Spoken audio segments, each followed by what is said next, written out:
예수께서 무리를 보시고 산에 올라가 앉으시니 제자들이 나아온지라. 입을 열어 가르쳐 이르시되 심령이 가난한 자는 복이 있나니 천국이 그들의 것이며 애통하는 자는 복이 있나니 그들이 위로를 받을 것이며 온유한 자는 복이 있나니 그들이 땅을 기업으로 받을 것이며 의에 줄이고 목마른 자는 복이 있나니 그들이 배부를 것이며 긍휼히 여기는 자는 복이 있나니 그들이 긍휼히 여김을 받을 것이며 마음이 정결한 자는 복이 있나니 그들이 하나님을 볼 것이며 화평하게 하는 자는 복이 있나니 그들이 하나님의 아들이라 일컬음을 받을 것이며 의를 위하여 박해를 받은 자는 복이 있나니 천국이 그들의 것임이라.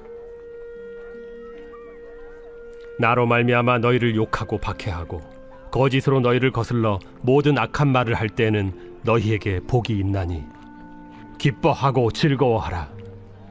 하늘에서 너희의 상이 큼이라. 너희 전에 있던 선지자들도 이같이 박해하였느니라.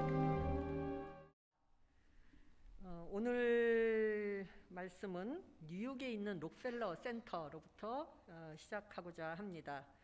저는 못 가봤지만은 이 뉴욕 록펠러 센터에는 그 벽화가, 유명한 벽화가 있다고 합니다.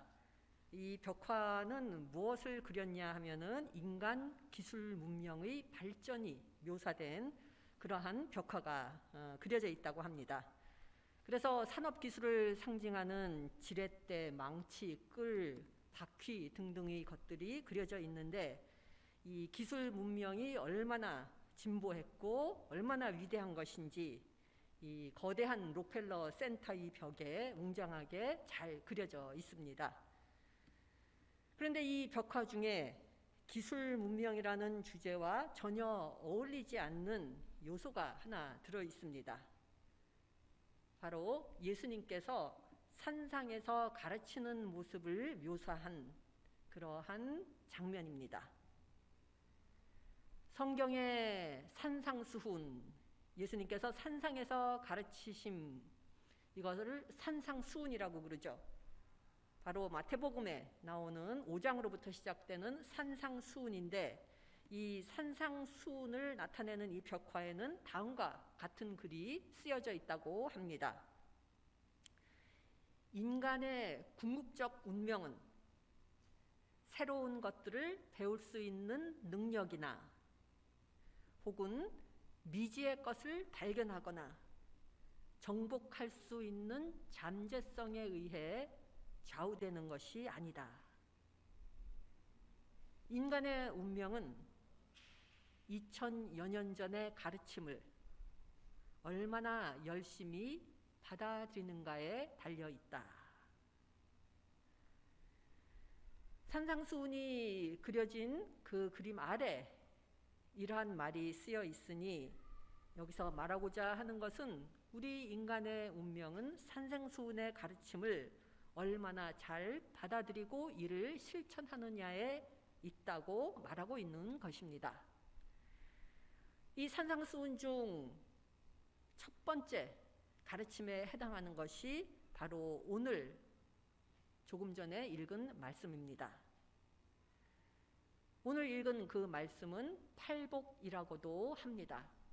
8가지의 복이라는 뜻이 되겠습니다. 이 산상수훈은 예수님의 가르침의 집대성이라고 할 수 있는데 예수님께서 이 산상수훈에서 가장 먼저 가르치시면서 하신 첫 번째 단어가 바로 행복이라는 단어입니다. 우리말 성경에서는 우리말의 구조상 행복이라는 단어가 첫 번째로 나오지는 않지만은 원어에서는 이 행복이라는 단어가 첫 단어로 등장합니다. 그리고 오늘 우리나라 성경에서는 이것이 복이라고 나오지만은 이 복에 해당하는 원어 성경의 뜻은 복이란 뜻도 있지만 행복이라는 뜻도 되고 행운이라는 뜻도 됩니다. 그래서 오늘 이 팔복에서 이러이러한 사람은 복이 있는 사람이다 라는 뜻도 되고 이러이러한 사람은 행복한 사람이다 라는 뜻도 되는 것입니다. 저를 비롯하여 세상 모든 사람들은 조금이라도 더 행복을 맛보며 살고 싶어 합니다. 이 자리에 모이신 모든 분들도 마찬가지일 것입니다. 행복이라는 것은 세상을 살아가는 사람이라면 누구나 추구하는 것입니다. 그래서인지 우리 인간의 마음을 잘 아시는 예수님께서는 행복이라는 말과 함께 가르침을 시작하고 계십니다. 질문을 드리겠습니다. 이제까지의 삶 중에서 가장 행복했던 순간을 꼽으라고 한다면 그 순간은 언제였습니까? 금방 머리에 떠오르시는 분도 있을 것이고 한참 생각해야 되는 분들도 계실 것이고 머리에 잘 떠오르지 않는 분들도 계실 것입니다. 지금 이 순간 삶을 되돌아본다면 언제가 가장 행복한 때였습니까? 다른 질문을 드립니다. 어느 특정한 곳, 그 장소만 가면 행복을 느끼는 그러한 곳이 있으십니까? 그렇다면 그곳은 어디입니까? 그 장소를 생각할 때마다 행복해지고 마음이 편안해지고 입가에 절로 미소가 떠오르는 그곳은 어디입니까? 삶의 자리가 각각 다르듯 그 장소는 저희 모두가 각각 다를 것입니다. 또는 한 군데 이상일 수도 있을 것입니다. 낚시를 좋아하신다면 그 장소는 그곳에만 가면 물고기가 잘 잡히는 장소일 수도 있을 것이고, 등산을 좋아하시는 분이라면 산 정상일 수도 있을 것이고, 요리를 좋아하신다면 주방에서 행복을 느낄 수도 있으실 것이고, 그렇지 않고 몸과 마음이 피곤하시다면 편안한 집일 수도 있을 것입니다. 또 다른 질문을 드립니다. 행복의 요소는 무엇입니까? 나 자신을 행복하게 만드는 그러한 요소들이 있다면 그것은 무엇입니까? 음식이 될 수도 있을 것이고, 가족이 될 수도 있을 것이고, 친구들일 수도 있을 것이고, 건강이 될 수도 있을 것이고, 아니면 예쁜 의복일 수도 있을 것입니다. 아니면 궁궐 같은 집일 수도 있을 것이고, 아니면 은행에 예치되어 있는 예금의 액수일 수도 있을 것입니다. 아니면 다른 사람으로부터 사랑을 받고 있다는 그 감정일 수도 있을 것입니다. 아니면 이 모든 것일 수도 있을 것입니다.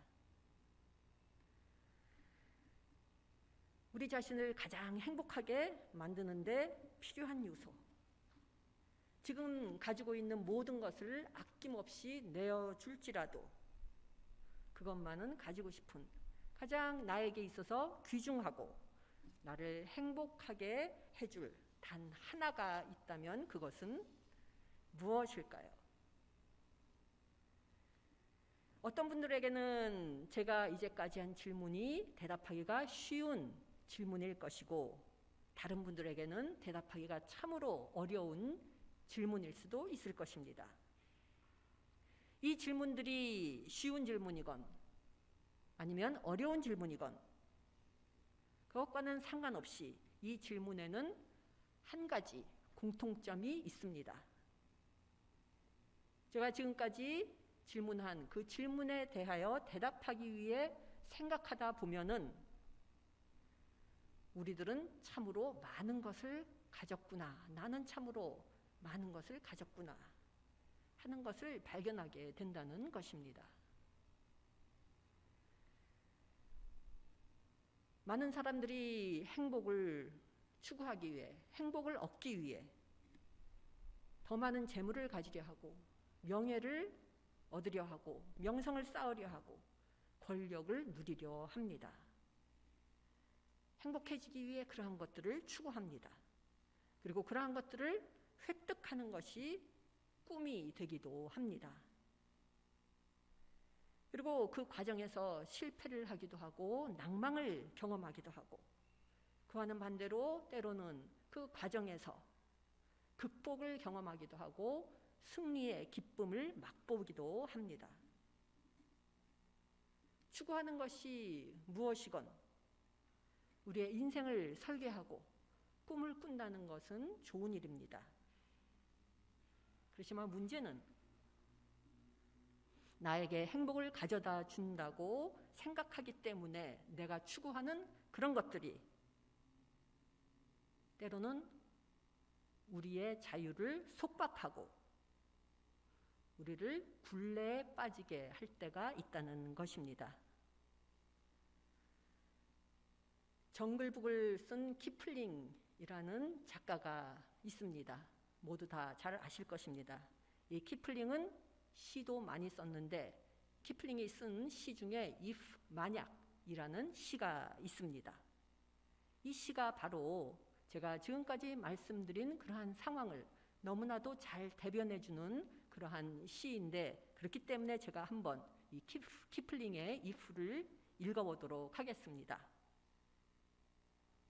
만약 당신이 꿈을 꿀지라도 그 꿈이 당신의 지배자가 되지 않게 할 수 있다면, 만약 당신이 생각에 잠겨 있을지라도 그 생각들이 당신의 목적이 되지 않게 할 수 있다면, 만약 당신이 승리와 재난을 만날지라도 그 두 가지를 같은 것인 양 대할 수 있다면, 만약 당신이 예전에 말했던 진실이 이제는 악인들에 의해 왜곡되어져 버린 것을 들을 수 있다면, 그 진실이 어리석은 자들을 올가매는 덫이 되어버린 것을 감당할 수 있다면, 혹은 당신이 생명을 바치기까지 하며 맺은 결실들이 산산이 부서지는 것을 바라볼 수 있다면, 그리고 멈추어 서서 낡아진 연장으로 그것들을 쌓아 올릴 수 있다면, 행복해지기를 저희 모두는 원하고 있습니다. 행복의 원칙 중 하나는 우리가 얼마나 많이 소유하고 있는가에 초점을 맞추는 것이 아니라 우리가 가진 것을 얼마나 많이 즐기며 살아가는가 하는 데 있습니다. 행복은 더 많은 것을 가지기 위해 노력하는 것이 아니라 그것을 가진 것에, 지금 가지고 있는 것에 감사하는 것입니다. 그럴 때 삶이 행복해집니다. 행복의 또 다른 원칙 중 하나는 목적 달성이 행복이라고 여겨 이에 초점을 맞추는 것이 아니라 목적에 이르기까지 과정 중에 겪게 되는 일들, 그 과정 중에 있었던 만남들, 그리고 그 과정 중에 일어났던 일들과 만남 속에서 성장하고 변화하는 자신의 모습 속에서 행복을 발견하고 그 과정 자체가 행복임을 알고 이를 즐기며 살아가는 것입니다. 매 순간순간이 행복한 순간일 수가 있는 것입니다. 그렇게 살아갈 때 오늘 본문에는 8가지의 행복한 사람들이 나와 있습니다. 그중 가장 수긍하기 어려운 행복한 사람이 슬퍼하는 사람입니다. 오늘 말씀해 보면 슬퍼하는 사람은 복이 있다 이렇게 되어 있습니다. 모순되는 말씀인 것 같습니다. 그렇지만 어느 시인이 이렇게 말했습니다. 우리가 만약 슬픔이라는 한 줄기의 물을 마시지 않는다면 우리 안에 있는 연민이라는 한 줄기의 물은 곧 메말라 버릴 것이다. 슬픔이 있기 때문에 우리는 연민이라는 것을 가질 수 있다. 이렇게 말하고 있습니다. 하나님이 인간에게 주신 멋진 선물인 연민의 정을 슬픔이 없이는 더 이상 느끼지 못하게 된다는 말씀입니다. 항상 햇볕만 내리쬐 뿐 비가 오지 않는 곳은 사막이 되어버립니다. 이것은 인생살이도 마찬가지입니다. 항상 햇볕만 내리쬐어서 비가 무엇인지 모르고 살아간다면 그 인생은 사막과 같은 메마른 삶이 되고 말 것입니다. 그렇기 때문에 우리들은 슬퍼하고 상심하고 애통해하는 그 순간일지라도 그 와중에서도 한 조각의 행복과 감사를 맛볼 수 있습니다. 어떻게 맛볼 수 있을까요? 우리에게 내밀어진 슬픔의 컵에서 슬픔을 들이마실 때 나 말고도 다른 사람들이 그 상처와 슬픔을 같이 나눌 수 있는 그러한 사람들이 있다는 것을 알 때, 그리고 그러한 사람들을 볼 때 우리는 동고동락이라는 복을 누릴 수 있고 그로 인해 인정이라는 것을 우리가 체험하고 그래서 그로 인해 감사할 수 있기 때문입니다. 살아가시면서 혹시 이 인간관계에서 팽팽한 긴장관계의 한가운데에 있어야 했던 경험이 있으십니까? 모든 분들이 그런 경험을 하셨을 것입니다. 이 갈등이, 인간관계에서 오는 갈등이 너무 심하면 밤에 잠도 자기가 힘이 듭니다. 그렇기 때문에 행복과 기쁨을 찾기란 거의 불가능합니다. 그렇기 때문에 우리 모두는 그러한 갈등으로부터 빨리 벗어나고 싶어 합니다. 그러나 예수님께서는 불편하고 갈등이 많은 상황 속에서도 그러한 상황일지라도 평화를 이루기 위하여 노력하는 사람은 복이 있다. 이렇게 말씀하고 계십니다. 갈등이 많은 곳은 행복한 곳은 아닐 것입니다. 하지만 예수님께서는 바로 그곳에 행복을 심기 위해 그의 제자들을 보내십니다. 예수님께서는 제자들인 우리들에게 말씀하십니다. 불행한 상황이나 갈등이 많은 상황이 있다면 그 안으로 들어가라. 내가 너와 함께 하겠다. 내가 너에게 용기를 주겠다. 내가 너에게 필요한 말들을 불어넣어 주겠다. 내가 너에게 그 상황을 처리할 수 있는 지혜를 주겠다. 그러니 그 안으로 들어가서 그곳에 평화를 심어라. 우리들은 아름답게 보이기 위하여 화장을 합니다. 예전에는 여자들만 화장을 했는데 요새 보면은 남자분들도 화장을 하는 것을 제가 심심찮게 봅니다. 예쁘게 보이기 위하여, 잘 보이기 위하여 화장을 하는 것인데, 그런데 제가 생각하기에 가장 좋은 화장품이 있습니다. 바로 행복한 미소를 품은 얼굴입니다. 그래서 편안해 보이는 얼굴입니다. 이것은 어느 값진 화장품으로도 꾸며낼 수 없는 그러한 모습입니다. 저희 모두가 이 가장 귀중한 화장품, 행복한 미소를 품는 그러한 삶을 살게 되기를 바랍니다. 저희 모두가 코로나를 겪고 있습니다. 코로나가 이제 종식되나 싶더니 또다시 유행하고 있습니다. 이 코로나 때문에 이제는 일상적인 용어가 되어버린 것들이 있는데 그 단어 중에 두 가지가 백신과 치료제입니다. 거의 매일 이러한 단어를 들으면서 살아가고 있는 것 같습니다. 그런데 우리들의 마음에도, 우리의 마음의 병에도 백신이 있고 치료제가 있습니다. 사랑, 기쁨, 평화입니다. 우리 마음에 사랑이 있고 우리 마음에 기쁨이 있고 우리 마음에 평화가 있을 때 그것은 바로 우리들의 마음의 병에 백신이 되어주고 치료제가 되어줍니다. 이 백신을 맞은 사람은 행복합니다. 이 치료제로 치료된 사람은 행복합니다.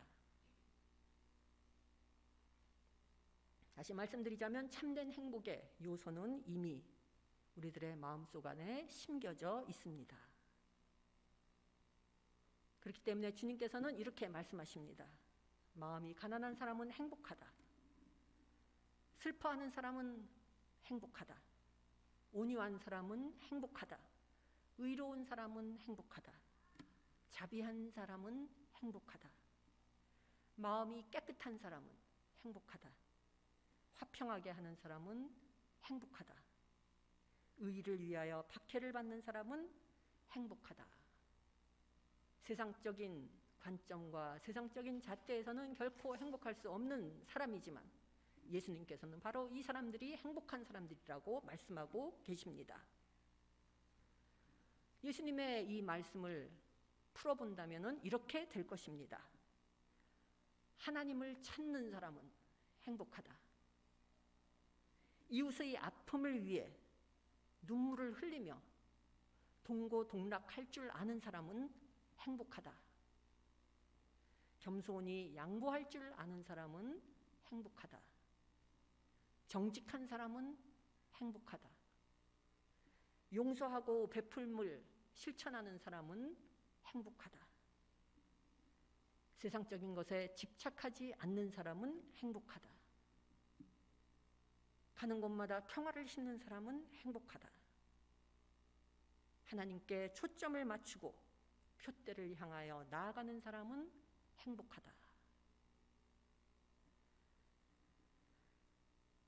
우리들은 행복을 뒤쫓으면서 살고 있습니다. 행복을 얻고자 하기 때문에. 그러나 오늘의 말씀인 마태복음 5장의 이 팔복으로 매일 아침 우리의 마음과 영을 가다듬을 때 그때 우리가 행복을 뒤쫓는 것이 아니라 행복이 우리를 쫓아오게 됩니다. 이 팔복으로 우리가 단련되어 있을 때 이 복은 성령의 다이너마이트 같은 큰 위력을 발산하게 될 것입니다. 이 다이너마이트는 우리가 위기에 처하거나 시련을 당할 때 우리 안에서 큰 위력을 발휘할 것입니다. 팔복으로 날마다 마음과 영을 가다듬는 가운데 저희 모두가 삶 속에서 행복을 찾고 행복을 누리고 행복을 누리는, 행복을 전하는 그러한 삶을 살게 되기를 간절히 기원합니다. 기도드리시겠습니다. 은혜로우신 하나님, 저희들을 주님을 믿는 자녀들로 삼아주심을 감사드립니다. 이 세상의 빛으로 오신 주님처럼 저희들도 세상의 빛과 소금이 되기를 간절히 원합니다. 간절히 바라옵기는 주님께서 저희들과 항상 함께 하셔서 저희들이 어떤 환경과 상황에 처할지라도 그 안에서 감사의 조건을 찾게 하시고 희망의 빛을 보게 하시옵소서. 주님께 저희의 초점을 맞추고 살아가게 하시고 그리하여 저희 모두가 그 가운데 참된 행복을 발견하고 누리는 복된 삶이 되게 하여 주시옵소서. 이 모든 말씀 예수님 이름으로 기도드립니다.